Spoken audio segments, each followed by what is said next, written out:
A body of mass m starting from rest, initial velocity 0, acquires a velocity v due to a constant force F.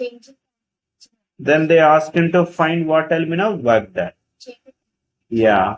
Work done means what element of work done is equal to change in kinetic energy? Yes.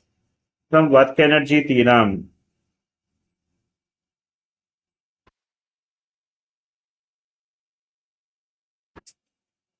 Work energy theorem.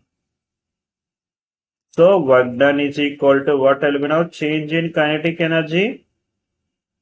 So they ask him to find the work done only. That is equal to what I can say now here, half mv square minus half mu square na.